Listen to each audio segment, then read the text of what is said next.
Want to convert a string to a date in Java? In this video, I'll walk you through the process step by step. But before we dive into the process, don't forget to like this video, subscribe to my channel, and share it with your friends.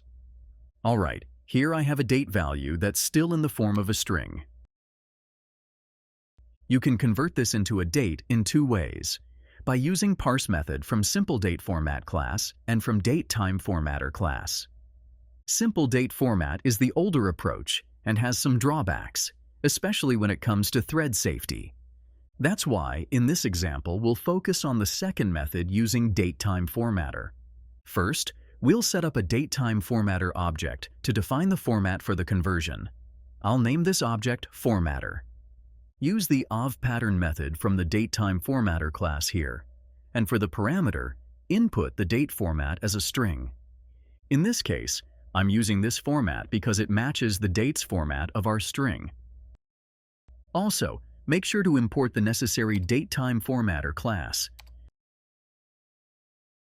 Next, we'll use a try-catch block to handle any potential errors that might happen if the date string doesn't match the expected format. That's why in the catch block, we'll catch a datetime parse exception. To perform the actual conversion from string to date, we use the parse method from the local date class. The first parameter is the string you want to convert, and the second is the formatter object we just created. Don't forget to import the required classes for this step as well. Now, if we try to print it out, you'll see that the value has been successfully converted into a date. Let's compare that with printing the original string. And as you can see, there's a clear difference.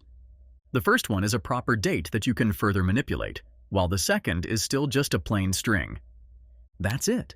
If you found this helpful, make sure to like, subscribe, and share. See you in the next one.